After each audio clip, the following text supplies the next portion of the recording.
নমস্কার। কথাশিল্প আবৃত্তি চর্চা কেন্দ্রের পক্ষ থেকে আজকের এই সন্ধ্যার লাইভ অনুষ্ঠানে যারা উপস্থিত তাদের সকলকে স্বাগত জানাই। আজ একটি বিশেষ দিন, 7ই আগস্ট। আজকে দিনটা প্রথমত অত্যন্ত বেদনার একটি দিন।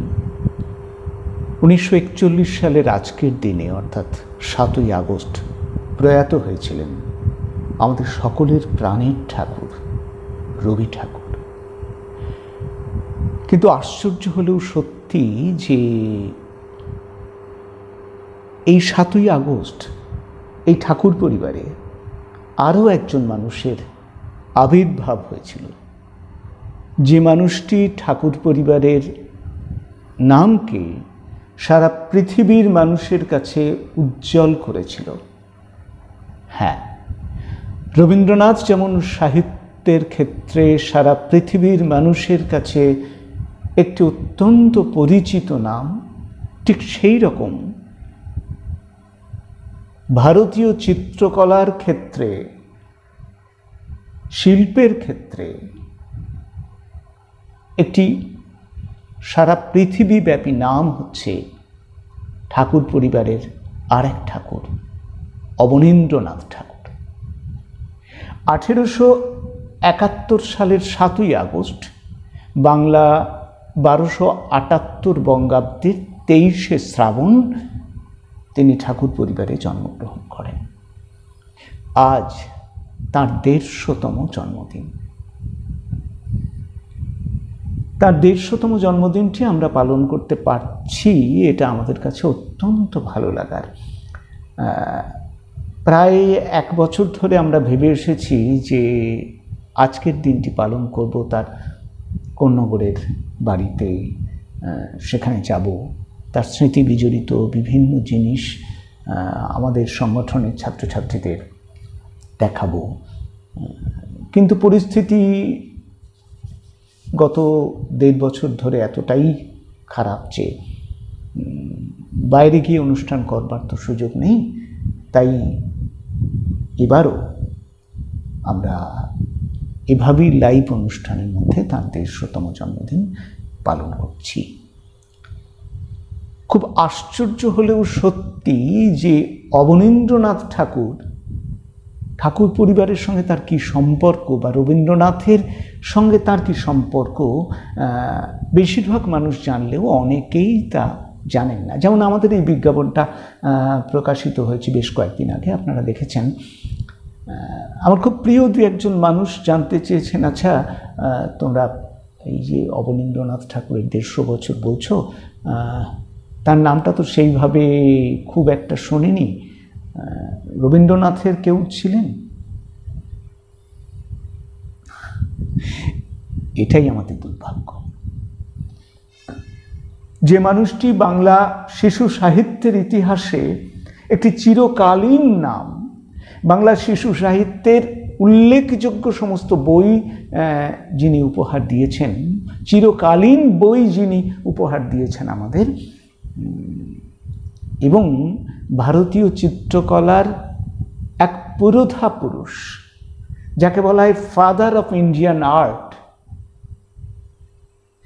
অর্থাৎ যাকে বলা হয় শিল্পগুরু, সেই মানুষটির কথা আমরা অনেকে জানি না। আমি যারা এই সম্পর্কটি জানতে চান ঠাকুর পরিবারের সঙ্গে বা রবীন্দ্রনাথের সঙ্গে, তাদের জন্যে আমি একটু তথ্য দিয়ে বলি যে প্রিন্স দ্বারকানাথ ঠাকুরের 3 ছেলে, মহর্ষি দেবেন্দ্রনাথ ঠাকুর, গিরীন্দ্রনাথ ঠাকুর এবং নগেন্দ্রনাথ ঠাকুর।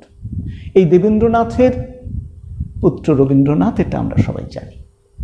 কিন্তু এই গিরীন্দ্রনাথের 2 ছেলে, একজন গণেন্দ্রনাথ ঠাকুর আর একজন গুণেন্দ্রনাথ ঠাকুর। অর্থাৎ রবীন্দ্রনাথ, গণেন্দ্রনাথ, গুণেন্দ্রনাথ এরা 3জনই খুড়তুতো ভাই। আর এই গুণেন্দ্রনাথ ঠাকুরের 4 সন্তান, 3টি ছেলে, একটি মেয়ে, গগনেন্দ্রনাথ ঠাকুর, সমরেন্দ্রনাথ ঠাকুর এবং অবনীন্দ্রনাথ ঠাকুর, আর মেয়ের নাম বিনয়িনী দেবী। তাহলে অবনীন্দ্রনাথ ঠাকুর সম্পর্কে রবীন্দ্রনাথের ভ্রাতুষ্পুত্র, অর্থাৎ রবীন্দ্রনাথ অবনীন্দ্রনাথ ঠাকুরের কাকা হতেন সম্পর্কে, তার প্রিয় রবি কাকা, আর রবীন্দ্রনাথের প্রিয় অবন। ছোটবেলায় বাড়িতে তাকে সবাই অবা বলে ডাকতো, তার ছোট পিসি মূলত তাকে অবা বলে ডাকতো, তার ডাকনাম ছিল অবন। ঠাকুর পরিবারের নিয়ম অনুযায়ী রবীন্দ্রনাথও যেমন বাড়ির চাকরদের কাছে মানুষ হয়েছেন, অবন ঠাকুরও তাই। পদ্মপিসি একেবারে ছোটবেলাতে অবন ঠাকুরকে মানুষ করেছেন, তারপরে রামলাল। রবীন্দ্রনাথের যেমন ছিল শ্যাম, ঠিক সেই রকম অবন ঠাকুরকে ছোট থেকে মানুষ করেছেন রামলাল। রবীন্দ্রনাথ যেমন স্কুলে যেতে চাইতেন না, অবন ঠাকুরও কিন্তু ছোটবেলায় স্কুলে যেতে চাইতেন না। পালকির মধ্যে ভরে দরজা আটকে দিয়ে তাকে স্কুলে পাঠানো হতো। তো একবার হলো কি, স্কুলের এক শিক্ষক পড়াতে পড়াতে PUDDING এই শব্দটির উচ্চারণে বলেছেন পাডিং, PUDDING পাডিং। তা ছোট্ট অবন বলছে, না স্যার ওটা হবে পুডিং। স্যারের মুখের উপর কথা মেনে নেওয়াটা খুব স্বাভাবিকভাবেই সম্ভব নয়। তিনি যতবার বলছেন পাডিং, ছোট্ট অবন বলছে, না স্যার ওটা হবে পুডিং। খুব স্বাভাবিকভাবেই তাকে তো শাস্তি পেতেই হবে। এবার স্কুল ছুটি হয়ে গেছে, বাড়ির থেকে পালকি গেছে তাকে নিয়ে আসবার জন্যে, কিন্তু অবন বেরোচ্ছে না। কেন না, ওই শিক্ষকের মুখের ওপরে কথা বলার কারণে তার 1 ঘন্টা ফাইন করা হয়েছে, তাকে 1 ঘন্টা, আরও 1 ঘন্টা স্কুলে আটকে থাকতে হবে। তারপর যখন স্কুল থেকে তিনি ছাড়া পেলেন, বাড়িতে গিয়ে বললেন, বাড়ির লোক বলল, থাক বাবা তোরা স্কুলে গিয়ে কাজ নেই। পরবর্তীকালে অবশ্য সংস্কৃত কলেজে ভর্তি হয়েছেন, সেখান থেকে সেন্ট জেভিয়ার স্কুল, এইভাবেই তার ছোটোবেলাটা কেটেছে। ছোটোবেলাতেই ছবি আঁকার হাতে খড়ি। তার বাবা গুণেন্দ্রনাথ তো অসামান্য একজন শিল্পী ছিলেন, আর ঠাকুর পরিবারে বড় হওয়া একটি ছেলে, সে সাহিত্য, সংস্কৃতি, চিত্রকলার মধ্যে বড় হবে, এটাই তো স্বাভাবিক। ঠিক সেরকমভাবেই ছোটবেলা থেকেই তার ছবি আঁকার হাতে খড়ি। স্কুলের বন্ধু তাকে প্রথম সরস্বতীর মূর্তি আঁকতে শিখিয়েছিল। তারপর আমরা শুনব কিভাবে বিশিষ্ট শিল্পীদের কাছ থেকে তার ছবি আঁকা শিক্ষা। তো প্রথমে আমরা আজকে তাকে নিবেদিত একটি কবিতা শুনে নিই আমাদের কথাশিল্পের ছোট্ট ছাত্রী কীর্তিকা ব্যানার্জির কাছে। কীর্তিকা শোনাবে তাকে নিবেদিত একটি কবিতা, তার মধ্যে দিয়ে আমাদের আজকের অবনীন্দ্রনাথ ঠাকুরের প্রণাম শুরু হোক কীর্তিকার কবিতার মধ্যে দিয়ে। নমস্কার। 150 বছরে পা দিলেন অবনীন্দ্রনাথ ঠাকুর। তাকে মনে রেখে কবি অপূর্ব দত্তের লেখা একটি কবিতা, মেঘের ভেলায়। একটু আগে থেমেছে বৃষ্টি, আধ ভেজা মেঘগুলো রোদ মেখে মনে হচ্ছিল যেন পিজা পিজা সাদা তুলো।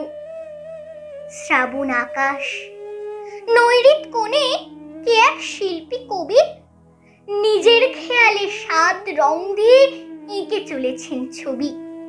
তারই ফাঁকে ফাঁকে লিখে চলেছেন অপরূপ কথকতা। পালকির গান, আলুর ফুলকি, নালক, আপন কথা।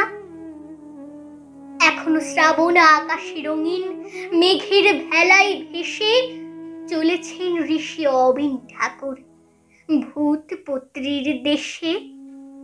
নমস্কার। আমরা শুনলাম কীর্তিকার আবৃত্তি। এরকম আমরা আজকে 2-3টি তাকে নিবেদিত কবিতা শুনব।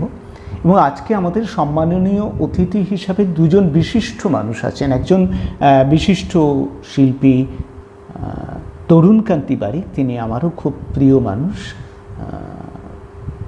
আরেকজন আছেন বাংলা সাহিত্যের বিশিষ্ট গবেষক, যিনি অবনীন্দ্রনাথ ঠাকুরকে নিয়েও অসামান্য সমস্ত কাজ করেছেন, ডক্টর পার্থজিৎ গঙ্গোপাধ্যায়। আমরা তাঁদের দুজনের কথা শুনব। আসলে তিনি প্রথমত একজন প্রখ্যাত শিল্পী কথা বলেছি, পাশাপাশি তিনি একজন অসামান্য সাহিত্যিক, শিশু সাহিত্যিক বলা যেতে পারে। বড়দের জন্যও লিখেছেন অনেক প্রবন্ধ, কিন্তু তার এই ছোটবেলায় লেখালেখিটা কিন্তু একেবারে রবীন্দ্রনাথের হাত ধরে। ঠাকুর পরিবারের তিনি এমন একজন মানুষ ছিলেন, তাকে ছোটরা অসম্ভব ভালোবাসত। প্রতিদিন ছোটদেরকে নানান সব মজার মজার গল্প বলতেন অবন ঠাকুর। তাকে ঘিরে ধরে ছোটরা বসে থাকতো চারপাশে।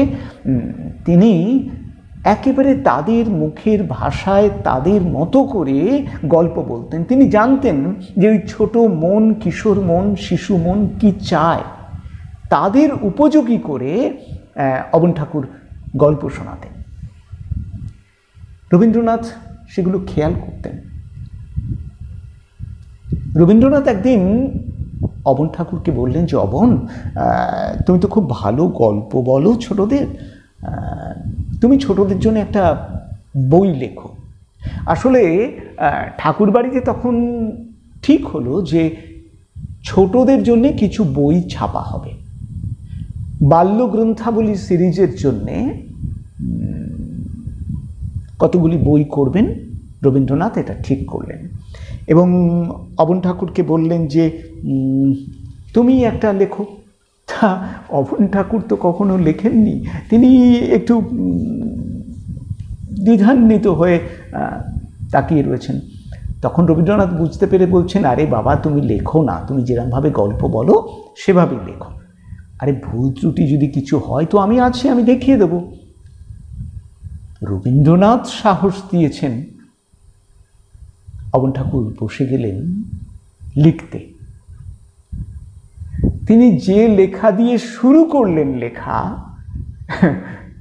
সে লেখাটি, তার প্রথম লেখাটি সারা পৃথিবীর শিশু সাহিত্যের ইতিহাসে একটি উল্লেখযোগ্য মাইলস্টোন হয়ে থাকলো। কিন্তু যে বিষয় নিয়ে তিনি লেখাটা লিখলেন, যে বিষয় থেকে তিনি লেখাটাকে সংগ্রহ করলেন, সেটি একেবারে বড়দের একটি লেখা। কালিদাসের অভিজ্ঞানম শকুন্তলম বই থেকে সেই বইটি আত্মস্থ করে, সেই বই থেকে বড়দের অংশটি বাদ দিয়ে একেবারে ছোটদের মতো করে তিনি লিখে ফেললেন শকুন্তলা। সেটা 1895। তিনি বইটিকে একেবারে রূপকথার ঢঙে, একেবারে ছোটরা যে ভাষায় কথা বলে সেই ভাষায় একেবারে গল্প বলার মতো করে তিনি বইটি লিখলেন এবং প্রায় এক টানে লিখে ফেললেন, ঘোরের মধ্যে লিখে ফেললেন। সেই কাহিনী এতটাই সহজ, এতটাই ছোটদের ভালো লাগা তো বটেই, বড়দেরকেও এখনো পর্যন্ত অসম্ভব ভালো লাগায়। তার প্রথম বই শকুন্তলা। আসলে সেই শকুন্তলার বড়দের কাহিনীটা তিনি এমনভাবে পরিবেশন করলেন, এখানেই হচ্ছে তার মুনশিয়ানা। তার সমস্ত লেখাই কিন্তু কোনো না কোনো উপাদান থেকে কাহিনী সংগ্রহ করে লেখা।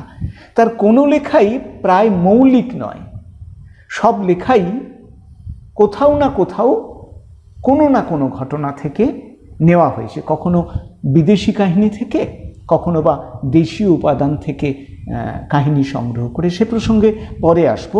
আমাদের শ্রদ্ধেয় পার্থজিৎবাবু আছেন, তিনি এই প্রসঙ্গে বলবেন।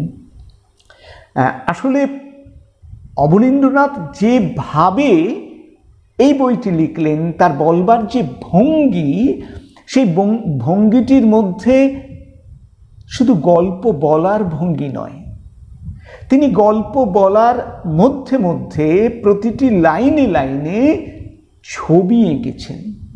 চিত্রশিল্পী অবনীন্দ্রনাথ যখন গল্প লেখেন, তার গল্পের মধ্যে প্রতিটা লাইনে যে চিত্রময়তা সৃষ্টি করতে পেরেছেন, এগুলোই হচ্ছে তার লেখার বিশেষত্ব। আর সেই বলাটা এত সহজ করে তিনি তারপরে লিখেছেন নালক, রাজকাহিনী, সেগুলো বলবো, পার্থজিৎবাবুও বলবেন তার কথা। তিনি বাংলা শিশু সাহিত্যের ইতিহাসে একটা অন্যরকম দিক উন্মোচন করলেন। দক্ষিণারঞ্জন মিত্র মজুমদার লিখেছেন, সহজ করে লিখেছেন, কিন্তু অবন ঠাকুরের লেখার মধ্যে সেই লেখার যে পার্থক্য, সেটা হচ্ছে চিত্রময়তা। ছত্রে ছত্রে ছবি আঁকলেন, অর্থাৎ অবন ঠাকুর গল্প আঁকতেন। তার লেখার সঙ্গে যাদের পরিচিতি আছে তারা জানেন চোখের সামনে কিভাবে কাহিনীটি টিভি স্ক্রিনের মতো ফুটে ওঠে সেই লেখা পড়তে পড়তে। এখানেই অবন ঠাকুরের বিশেষত্ব। আমরা এভাবেই কথা শুনবো আরও অনেকের। তার আগে আমরা আরেকটি তাকে নিবেদিত কবিতা শুনে নিই। সেটি শোনাবে কথাশিল্পীর ছাত্রী মেধা নাগ। নমস্কার। অবনীন্দ্রনাথ ঠাকুরের প্রতি শ্রদ্ধা জানিয়ে আমি শোনাব কবি রামচন্দ্র পালের লেখা কবিতা কল্পলোকের চাবি। তোমার আছে হ্যারি পটার, আমার বুড়ো আংলা, তোমার সোনার জাদুকাঠি, আমার সোনার বাংলা, আকাশ ভরা তোমার কত হিরে মানিক জলা, আমার আছে ক্ষীরের পুতুল, নালক শকুন্তলা।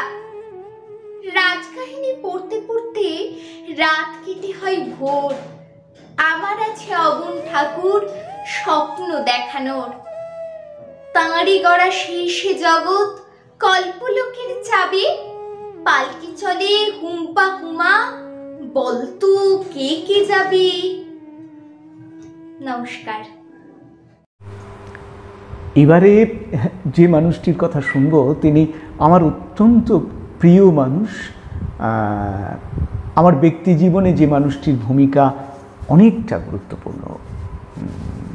আমার যাবতীয় বইপত্র, আমার যাবতীয় কাজকর্ম, তাতে সেই মানুষটির স্নেহ ভালোবাসা না পেলে হয়তো আমি করতে পারতাম না। আমার প্রায় সমস্ত বইয়ের প্রচ্ছদ তিনি করেছেন, অক্লান্ত পরিশ্রম করে আমার সমস্ত অনুষ্ঠানের সেট বানিয়েছেন, অনুষ্ঠানের কার্ড বানিয়েছেন, একেবারে স্নেহ এবং ভালোবাসা থেকে। বিশিষ্ট শিল্পী তরুণকান্তি বারিক। আমরা শুনব শিল্পী অবনীন্দ্রনাথের কথা। তার আগে বলি, তরুণকান্তি বারিক যেমন একজন বিশিষ্ট শিল্পী, তেমনি তিনি একজন শিশু সাহিত্যিক কবিও বটে। অবন ঠাকুরকে নিয়ে আমি অনেক দিন আগে আমার মিষ্টিমুখ পত্রিকার একটি সংখ্যা করেছিলাম। তাতে তরুণদা যে কবিতাটি লিখেছেন, আমি সেটি পড়বার চেষ্টা করছি। তোমার কলম রাজকাহিনী, তোমার ছবি নালক, বুড়ো আংলা বন্ধু হলো, এখন আমি বালক। তোমার পদ্য ক্ষীরের পুতুল, তোমার গদ্য তাও, দুয়োর যদি বানর ছেলে, আমার তিনি মাও। আপন কথা তোমার কথা, অবন ঠাকুর জানি, শিল্পী নাকি গদ্য লেখক কোনটি তোমায় মানি। লিখেছেন তরুণকান্তি বারিক। তিনি বলবেন চিত্রশিল্পী অবনীন্দ্রনাথের কথা। তার আগে আমি একটু বলি যে আসলে অবন ঠাকুর যে সময় জন্মগ্রহণ করেছিলেন, তার প্রধান প্রতিবন্ধক ছিলেন দুজন। লীলা মজুমদার তার একটি লেখায় লিখছেন যে আমরা কখনো কখনো সাহিত্য সমালোচকরা সাহিত্যিকদের কথা বলতে গিয়ে একটি লোকের নাম প্রায়ই ভুলে যাই, তিনি অবনীন্দ্রনাথ ঠাকুর। আসলে তার দুজন প্রবল প্রতিদ্বন্দ্বী ছিলেন। একজন হচ্ছেন রবীন্দ্রনাথ, যার পাশে সমস্ত প্রতিভাকেই ম্লান মনে হতো, আর দ্বিতীয়জন হলেন তিনি, অর্থাৎ শিল্পী অবনীন্দ্রনাথ। শিল্পী অবনীন্দ্রনাথের কারণে লেখক অবনীন্দ্রনাথ, শিশু সাহিত্যিক অবনীন্দ্রনাথ হয়তো আমাদের কাছে অনেকটা অনালোকিত থেকে গেছেন। তিনি অত্যন্ত বড় মাপের একজন শিল্পী ছিলেন। সারা পৃথিবীর প্রখ্যাত সমস্ত শিল্পীরা তাঁর সম্পর্কে কি মন্তব্য করেছে আমি দু একজনের কথা একটু উল্লেখ করি। জাপানের প্রখ্যাত চিত্রশিল্পী কাকুজো ওকাকুরা অবনীন্দ্রনাথের গুণগান করতে গিয়ে বলেছেন যে অবনীন্দ্রনাথের মতো শিল্পী পৃথিবীতে 500 বছরে মাত্র একজন জন্মগ্রহণ করেন। বিখ্যাত শিল্পী টাইকান মন্তব্য করেছেন যে শিল্পগুরু অবনীন্দ্রনাথের অঙ্কন পদ্ধতি হয়তো আয়ত্ত করা সম্ভব, কিন্তু তার কল্পনা শক্তির নাগাল পাওয়া খুবই কঠিন। লর্ড মাইকেল ছিলেন অবনীন্দ্রনাথের শিল্পকলার একজন পরম অনুরাগী। লর্ড হার্ডিঞ্জ এবং তার স্ত্রী ছিলেন অবনীন্দ্রনাথের গুণমুগ্ধ শিল্পানুরাগী।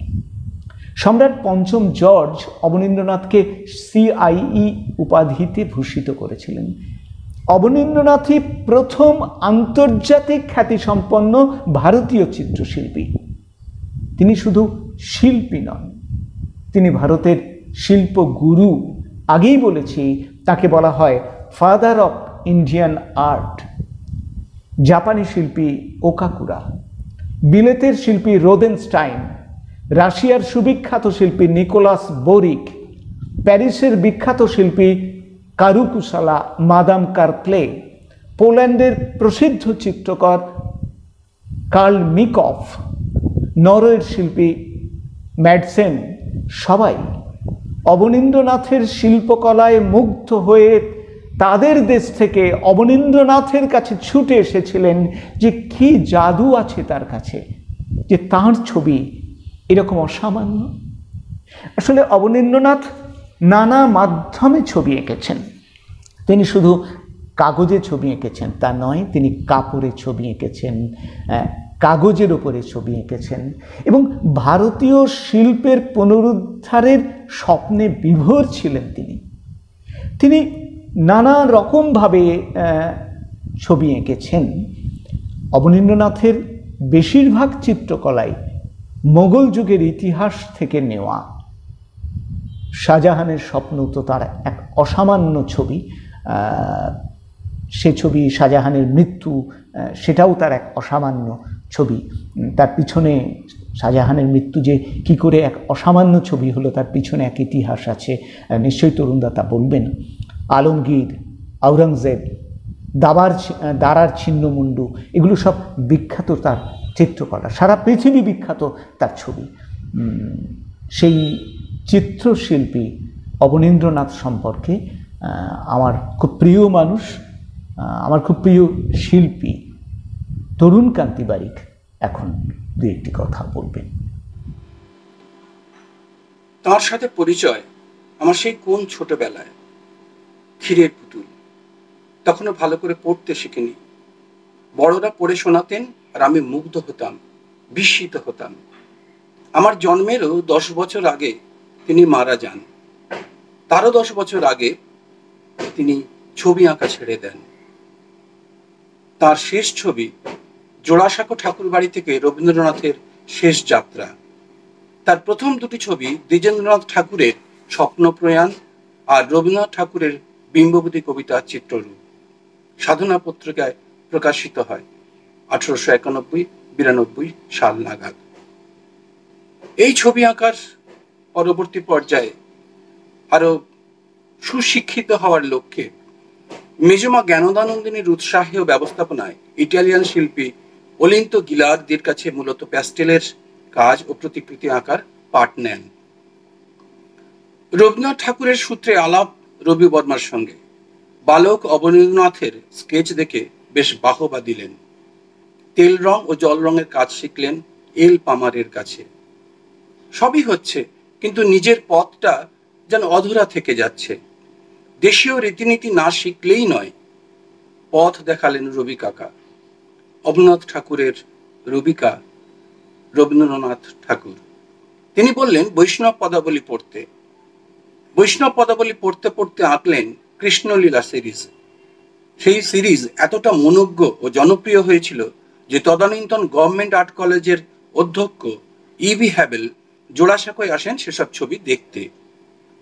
পরবর্তী সময়ে হ্যাবেল সাহেবের কাছেই মুঘল মিনিয়েচার শৈলীর শিক্ষা গ্রহণ করেন, যে শৈলী তাকে অনেক আগে থেকেই মুগ্ধ করত।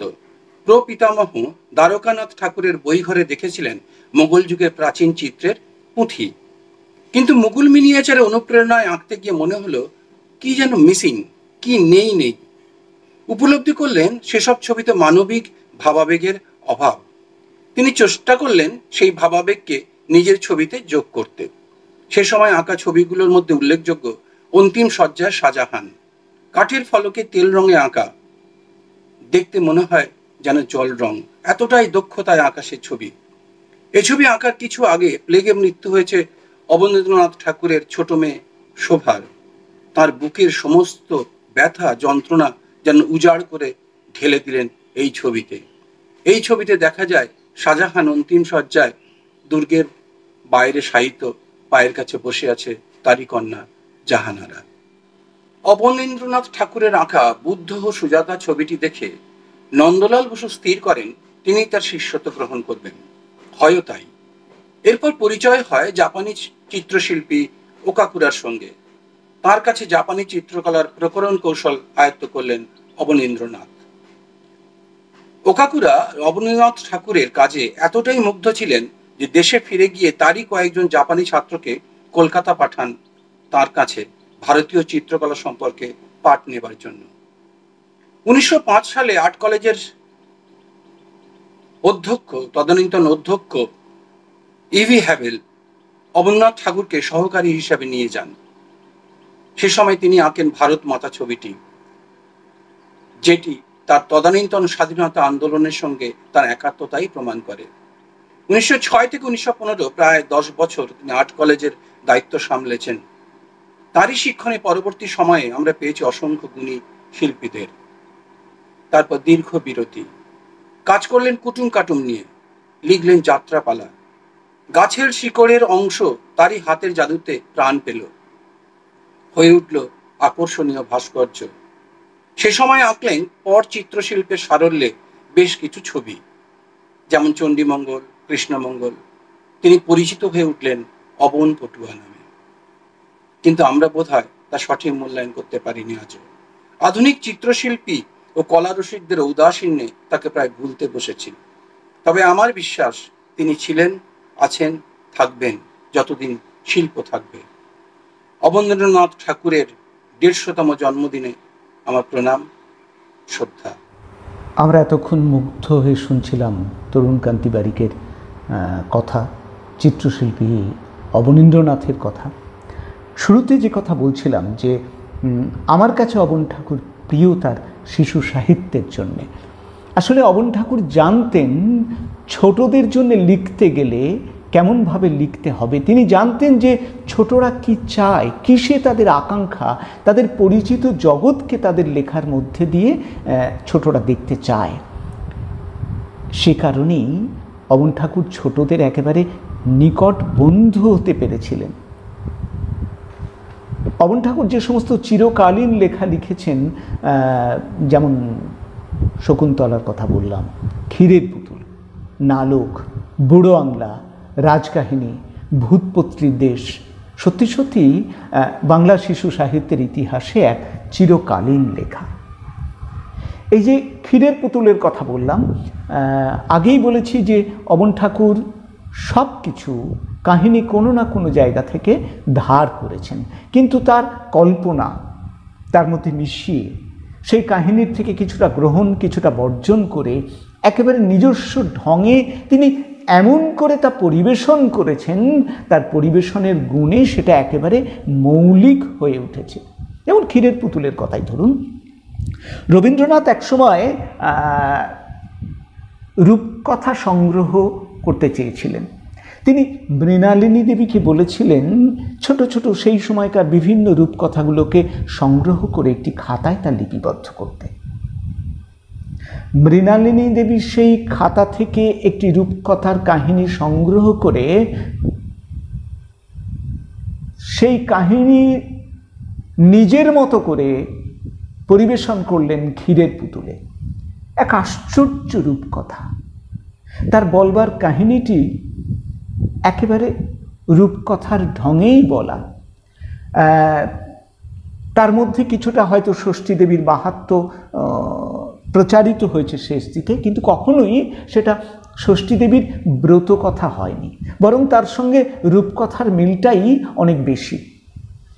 এবং এই কাহিনীর মধ্যে এই রূপকথা বলবার যে সহজ সরল যে ভাষা, তার মধ্যে আবারও বলছি যে অবন ঠাকুর প্রতি ছত্রে ছত্রে ছবি এঁকেছেন, এই যে চিত্রময়তা মিশিয়ে দিয়েছেন তার মধ্যে, যে কারণে এই ক্ষীরের পুতুল যেমন ছোটদের তেমনি বড়দের 1896-তে লিখলেন তিনি।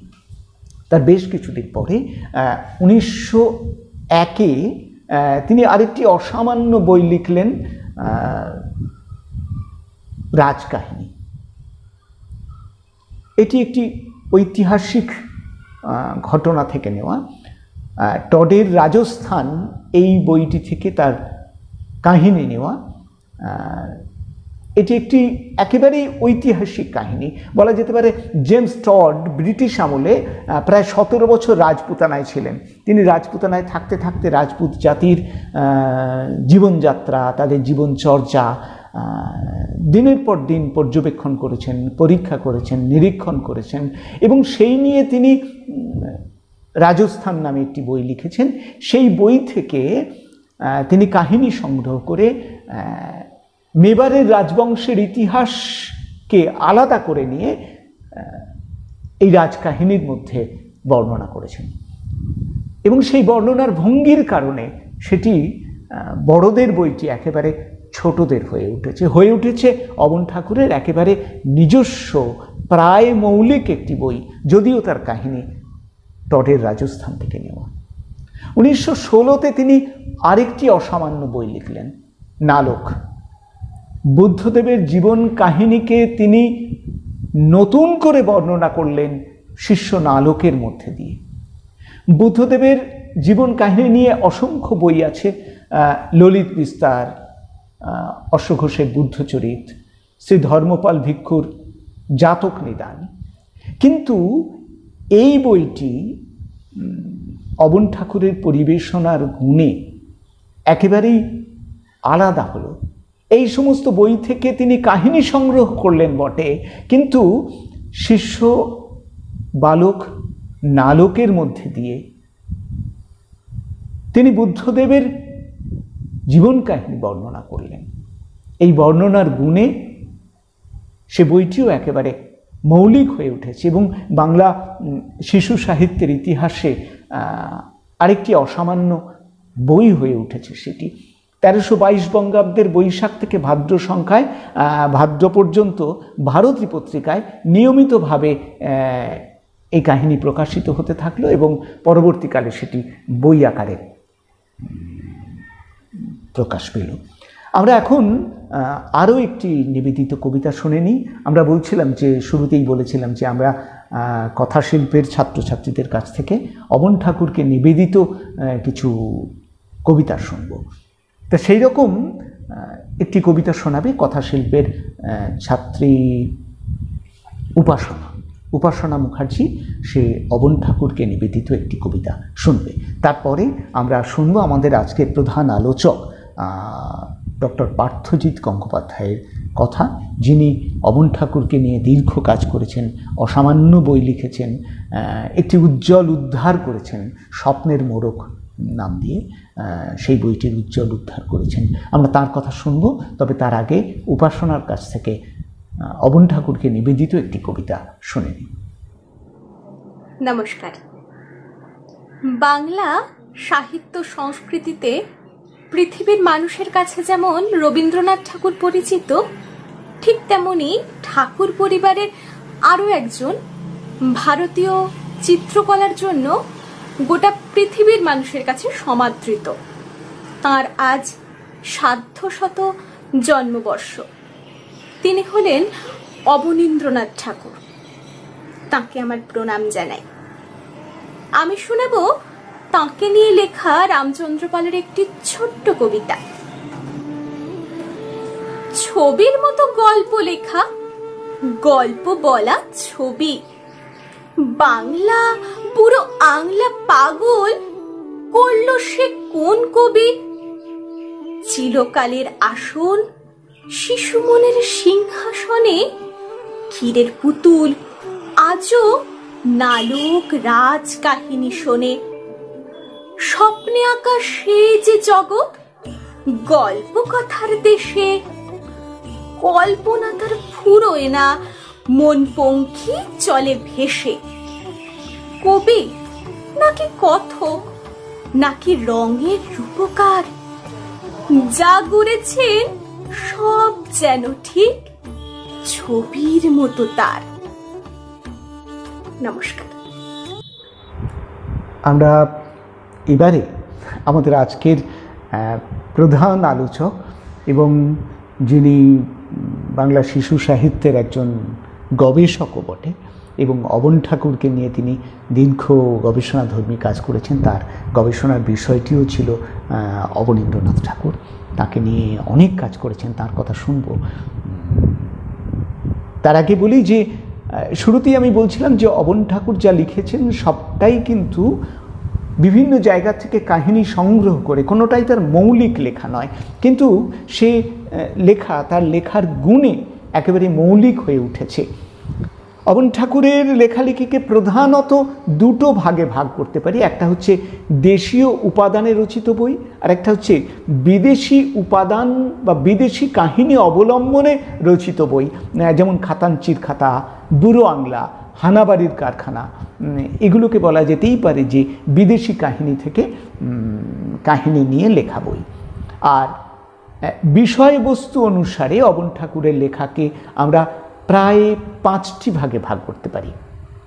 যেমন রূপকথাধর্মী লেখা লিখেছেন তিনি। রূপকথার কাহিনী নিয়ে লেখা তার অসামান্য বই হচ্ছে ক্ষীরের পুতুল। ইতিহাসের কাহিনী নিয়ে তিনি বই লিখেছেন, যে কথা বলছিলাম একটু আগে, যে টডের রাজস্থান বইটি থেকে ইতিহাস আশ্রিত একটি বই লিখেছেন, রাজকাহিনী।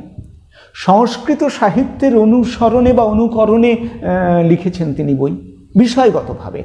যেমন আগেই প্রথম যে বইটি তিনি লিখেছিলেন কালিদাসের অভিজ্ঞানম শকুন্তলম অবলম্বনে শকুন্তলা।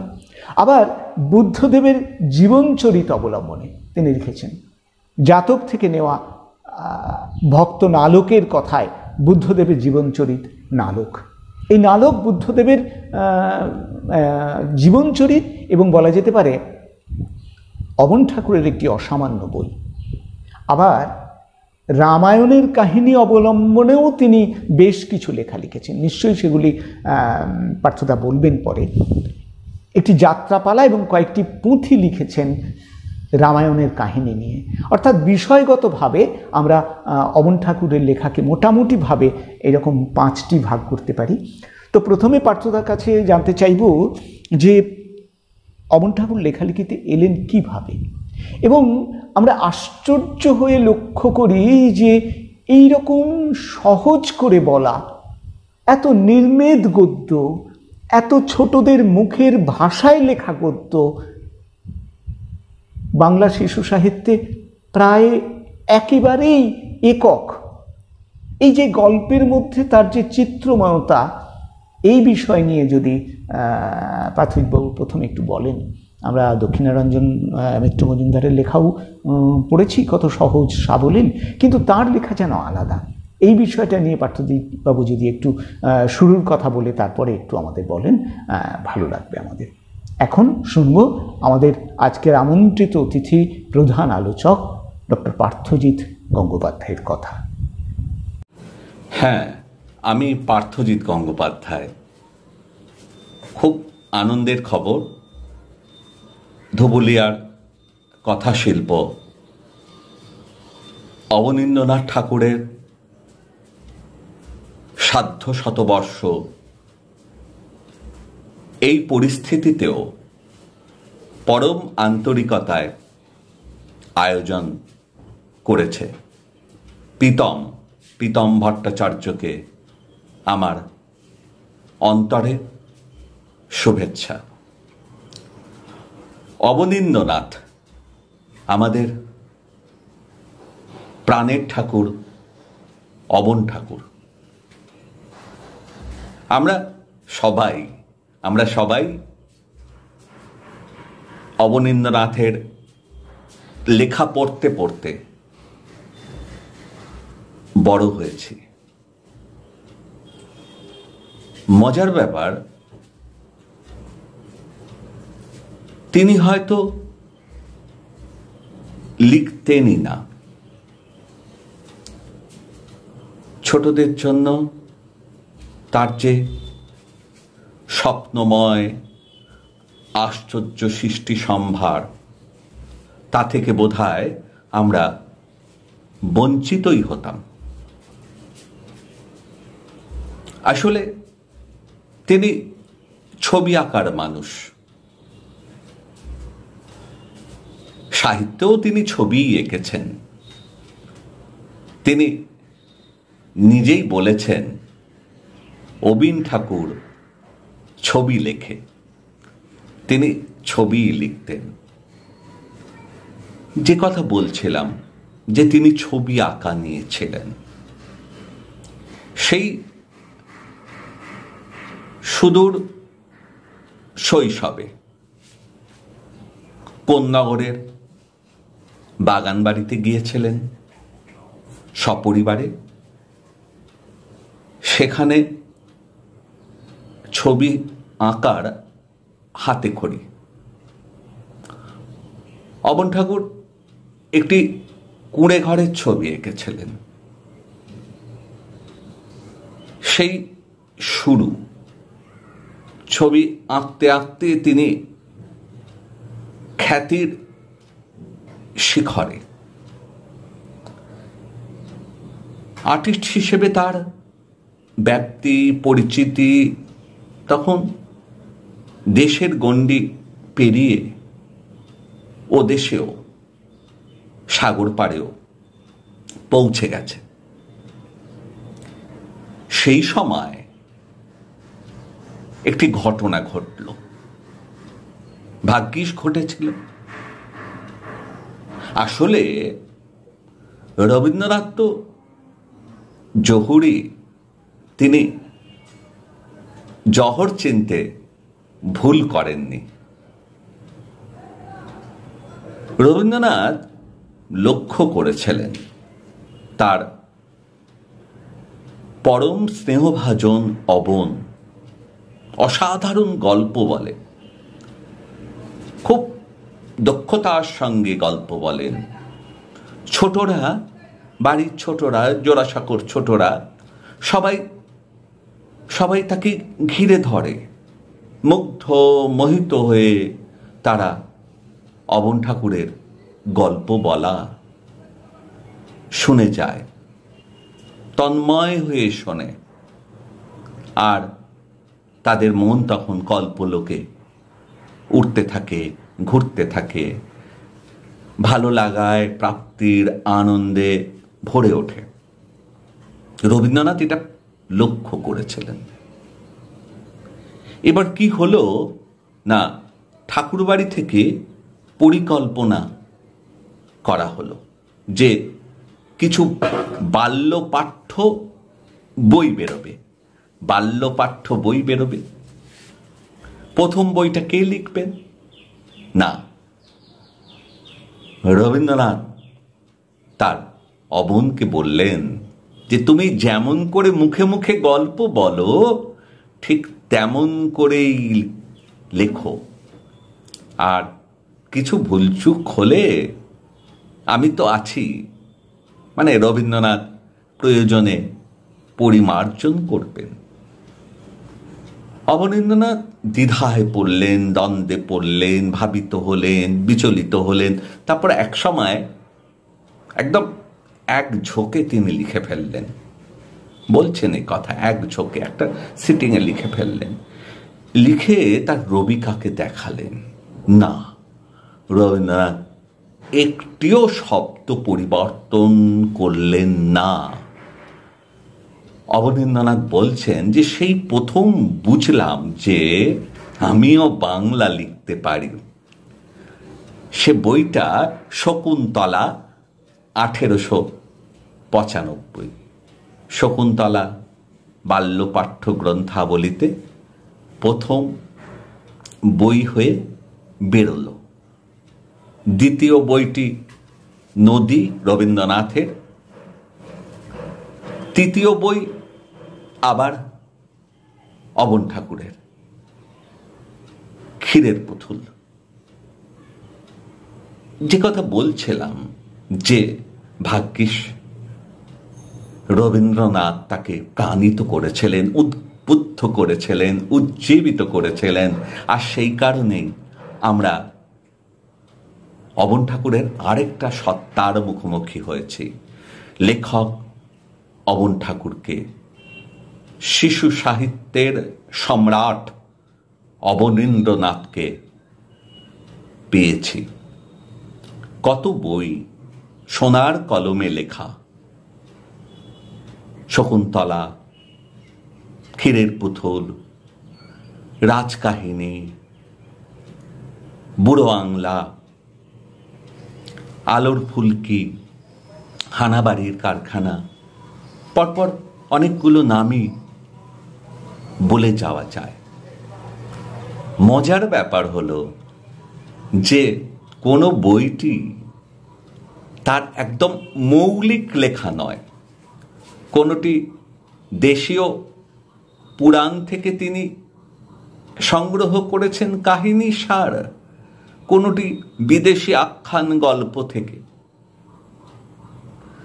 এখন ওই হৃদয়ের গল্প পড়তে পড়তে মনে হয় যেন আমার শৈশব, বা আজকের কোনো ছোট পড়তে গিয়ে ভাববে যদি আমি এমন দুষ্টুমি করতে পারতাম।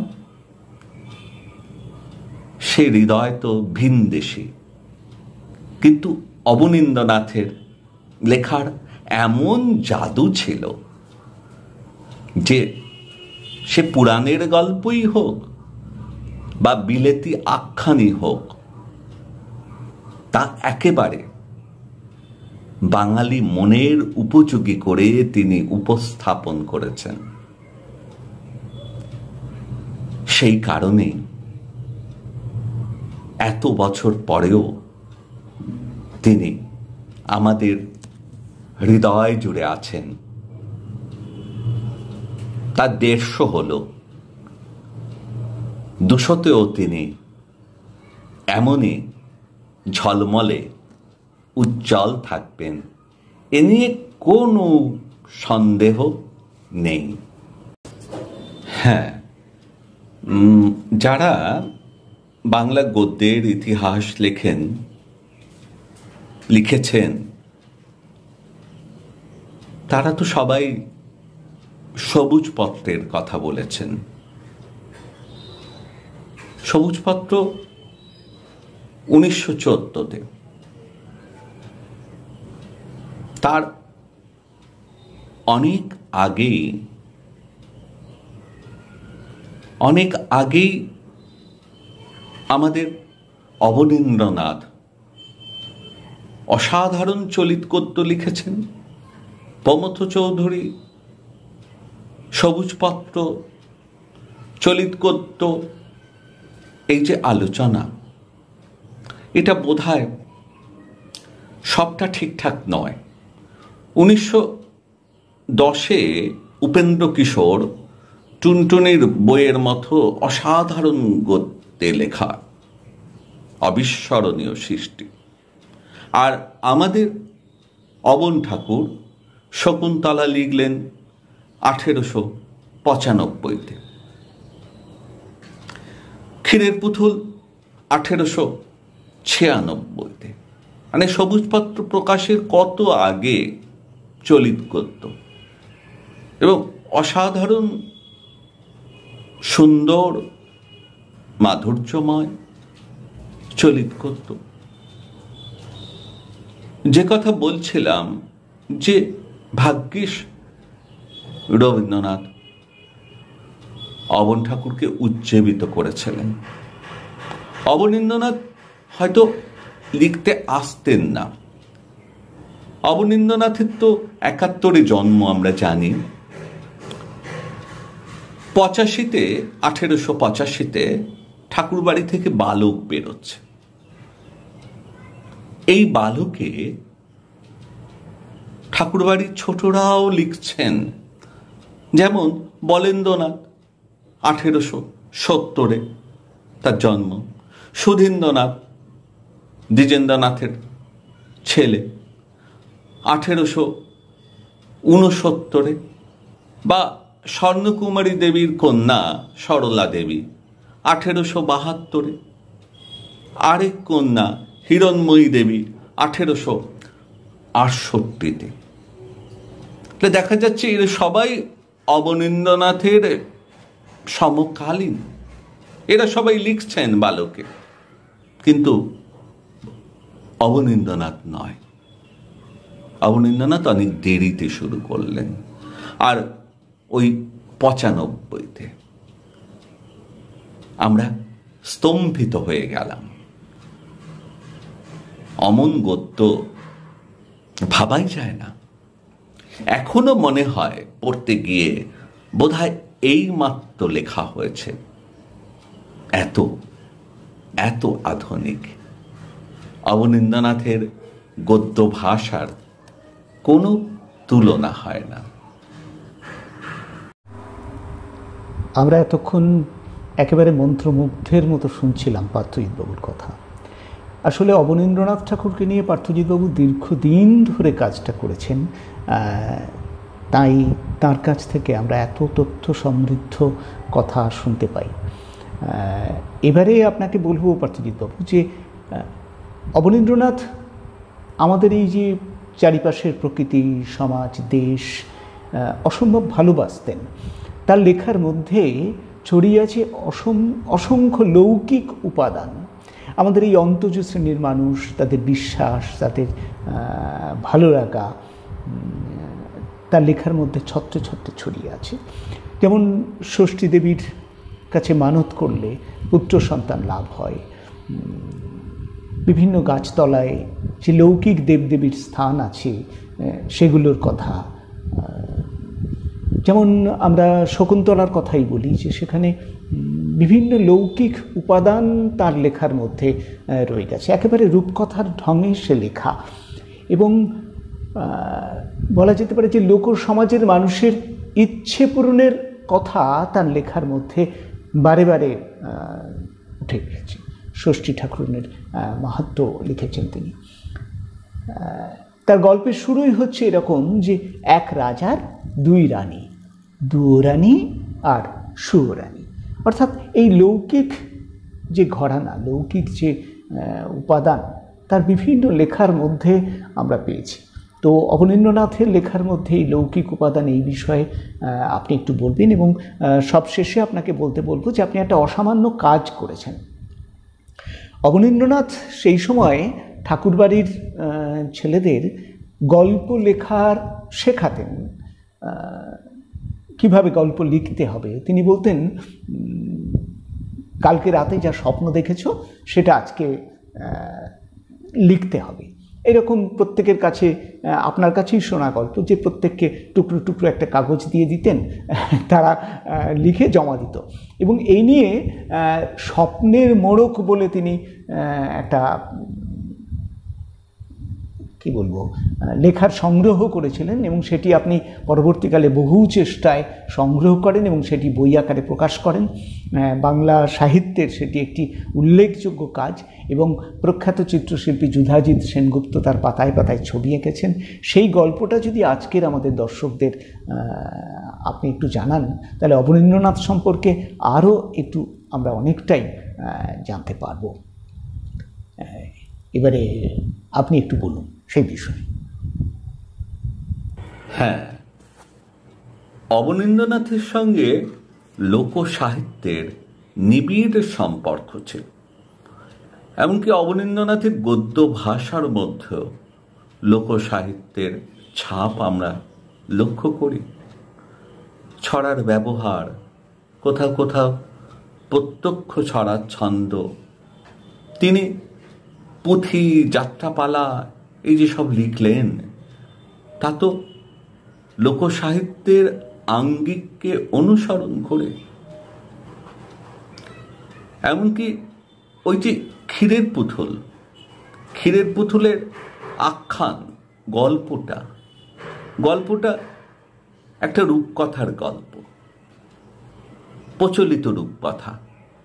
সেই রূপকথাটা তিনি মৃণালিনী দেবী মানে কবিপত্নী তার খাতা থেকে সংগ্রহ করেছিলেন রবীন্দ্রনাথের পরামর্শে। রবীন্দ্রনাথ তো লোকসাহিত্যের খুব বড় পৃষ্ঠপোষক ছিলেন। তার পরামর্শে তার পত্নী একটি খাতায় বিভিন্ন রূপকথার গল্প এখান থেকে সেখান থেকে সংগ্রহ করে লিখে রাখতেন। অবন ঠাকুর সেই খাতা থেকে এই গল্পটি নিয়েছিলেন। তিনি নিজেই সে কথা বলেছেন। দুঃখের বিষয়, সে খাতা অনেক খোঁজাখুঁজি করে শান্তিনিকেতন তোলপাড় করে রবীন্দ্র ভবন ভালো করে খোঁজ নিয়েও রবীন্দ্র ভবনে পাওয়া যায়নি, ওটা হারিয়েই গেছে। প্রশান্ত পালও দেখেননি, ব্যক্তিগত আলাপচারিতায় তিনি সেসব আমায় একদা বলেছিলেন। রবীন্দ্রনাথ যে ছড়া সংগ্রহে মনোযোগী হয়েছিলেন এবং তিনি বুঝেছিলেন যে ছড়িয়ে থাকা ছড়া, মানুষের মুখে মুখে ছড়িয়ে থাকা ছড়া মহামূল্যবান। তিনি বলছেন যে জাতীয় পুরাতন সম্পত্তি। তিনি যাদের সঙ্গে নিয়ে এই ছড়া সংগ্রহ শুরু করেছিলেন তাদের মধ্যে অবনীন্দ্রনাথের ভূমিকা, তিনি ছিলেন এই যারা সংগ্রহ করছেন তাদের মধ্যে, এবং অবনীন্দ্রনাথের ভূমিকা খুবই গুরুত্বপূর্ণ। শুধু তাই নয়, আমরা রবীন্দ্রনাথের ছেলে ভুলোনো ছড়া নামে যে একটি প্রবন্ধ আছে জানি, রবীন্দ্রনাথের লোকসাহিত্য বইতে সে লেখা গ্রন্থিত হয়েছে। সেই লেখা প্রথমে তিনি বক্তৃতা আকারে দিয়েছিলেন বিডন স্ট্রিটের চৈতন্য লাইব্রেরিতে, পরে পরিমার্জিত করে গ্রন্থিত করেন। অবনীন্দ্রনাথও লোকসাহিত্যের এই যে উজ্জ্বল একটি দিক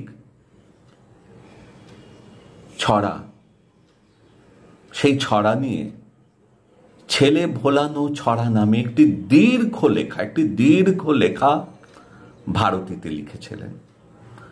আসলে লোকসাহিত্যের প্রতি তার সুগভীর আনুগত্য ছিল, তাই তার লেখার মধ্যে লোকসাহিত্যের ঘ্রাণ বারবার মূর্ত হয়ে উঠেছে। স্বপ্নের মোড়ক কিভাবে পেলাম, সেটা একটা গল্পের মতো। আসলে বিশ্ববিদ্যালয় স্তরে আমার গবেষণার বিষয়বস্তু ছিল অবন ঠাকুর। তারও আগে মোহনলাল গঙ্গোপাধ্যায়। মোহনলাল অবন ঠাকুরের কন্যা করুণার পুত্র, যার পিতৃদেব সে সময়ের খুব নামী লেখক মণিলাল গঙ্গোপাধ্যায়। মোহনলালের লেখায় দক্ষিণের বারান্দা তার সুবিখ্যাত বই, সেখানে পড়েছিলাম স্বপ্নের মোড়কের কথা। স্বপ্নের মোড়ক ব্যাপারটা এই, মোহনলাল তখন প্রায় কিশোর, বালকত্ব ঘুচিয়ে কৈশোরের পথে। তিনি একদিন এসে তার দাদামশাইকে বললেন, অবনীন্দ্রনাথকে বললেন যে কেমন করে গল্প লিখতে হয়, কেমন করে প্লট পাওয়া যায়। অবন ঠাকুর খুব সুন্দর একটি উত্তর দিলেন। বললেন যে স্বপ্ন দেখিস না, সেই স্বপ্নগুলো লিখে ফেললেই গল্প। তারপর তিনি ঠিক করে দিলেন যে পরের দিন থেকে ঠাকুরবাড়ির সব বাচ্চাদের, সব ছোটদের আসতে হবে, অবনীন্দ্রনাথের কাছে বসতে হবে। অবন ঠাকুর তখনকার দিনের এক ধরনের শ্রীরামপুরি কাগজ, হ্যান্ডমেড কাগজ, সেই কাগজ কেটে কেটে চৌকো চৌকো করে কেটে রেখে দিতেন।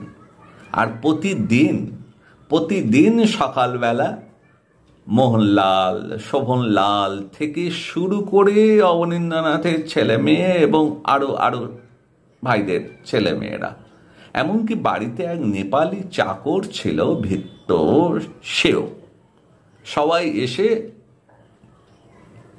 অবনীন্দ্রনাথকে ঘিরে ধরত। অবনীন্দ্রনাথ কাগজগুলো ছড়িয়ে দিতেন তাদের হাতে হাতে। তারা আগের রাতে দেখা স্বপ্ন লিখে ফেলত। লেখা হয়ে গেলে অবন ঠাকুরের কাছে জমা দিতে হতো। অবন ঠাকুর নিজেও স্বপ্ন দেখতেন আর সেই স্বপ্ন লিখতেন ওই বাচ্চাদের সামনে বসে। এবার জমা পড়া স্বপ্নগুলো অবনীন্দ্রনাথ গদের আঠা দিয়ে জুড়ে জুড়ে জুড়ে জুড়ে রোল করে রেখে দিয়েছিলেন, সহজেই অনুমেয়।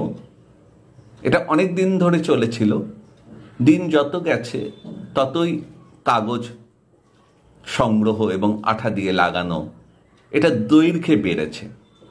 রোল করে তিনি রেখে দিয়েছিলেন আর খুব সুন্দর একটি নামকরণ করেছিলেন এই স্বপ্ন সংগ্রহে, স্বপ্নের মোড়ক। যে কথা শুরুতে বলছিলাম যে দক্ষিণের বারান্দা পড়তে গিয়ে আমার গবেষণা কর্মের সময় ভালো করে খুঁটিয়ে পড়তে গিয়ে শুরু করি স্বপ্নের মোড়ক কোথায় আছে, কিভাবে আছে। না, শান্তিনিকেতনে নেই, রবীন্দ্র ভবনে নেই, এখানকার আর্কাইভে নেই, কোথাও নেই। তারপর খুঁজতে খুঁজতে এটা সব কাজের ফাঁকে ফাঁকে এই খোঁজার চেষ্টাটা আমার চলতে থাকে। তারপর নানা সূত্র ধরে এগোতে এগোতে এগোতে এগোতে হঠাৎ সেই অমূল্য সম্পদ আবিষ্কার।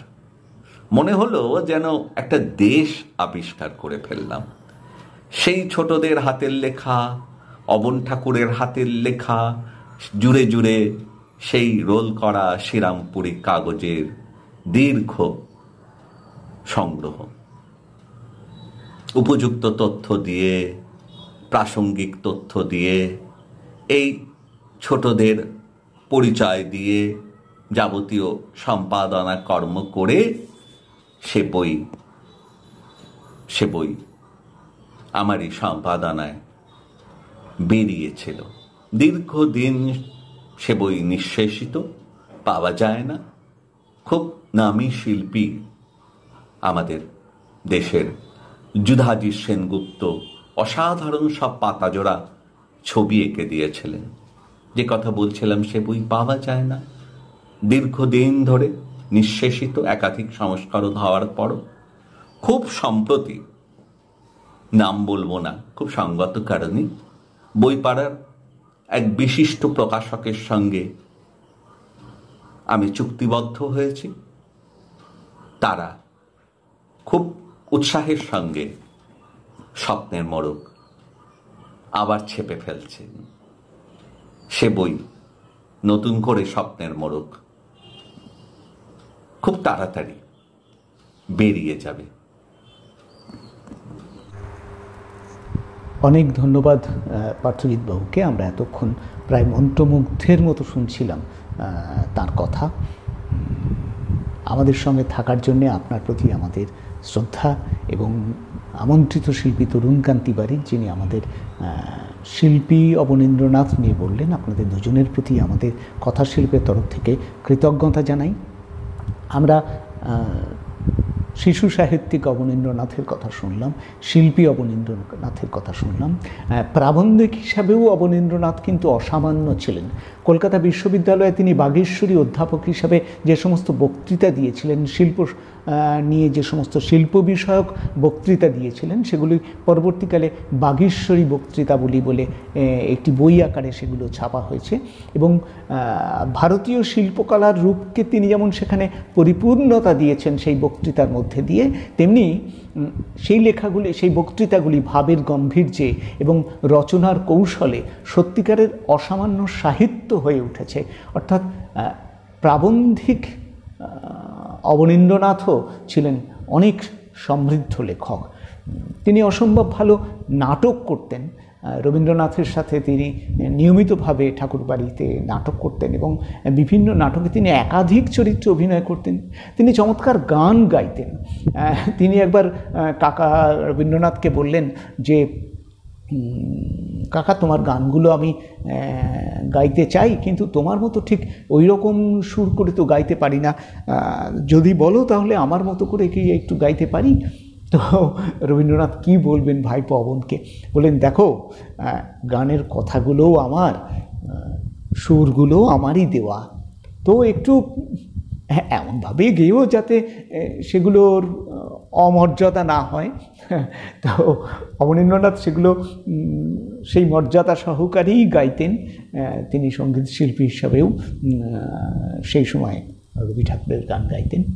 তো আজকে অসম্ভব ভালো লাগা যে দুজন বিশিষ্ট মানুষকে আমরা পেলাম, এবং এতক্ষণ আপনারা যারা আমাদের সঙ্গে এই রকম একটি বিষয় নিয়ে এতক্ষণ আমাদের সঙ্গে থাকলেন, তাদের প্রত্যেককে ডলি হালদার ওয়াইটি গ্রুপ এবং কথাশিল্প আবৃত্তি চর্চা কেন্দ্রের পক্ষ থেকে কৃতজ্ঞতা জানাই, শ্রদ্ধা জানাই। এভাবেই আমাদের সঙ্গে থাকবেন। শুভরাত্রি, ভালো থাকবেন সবাই।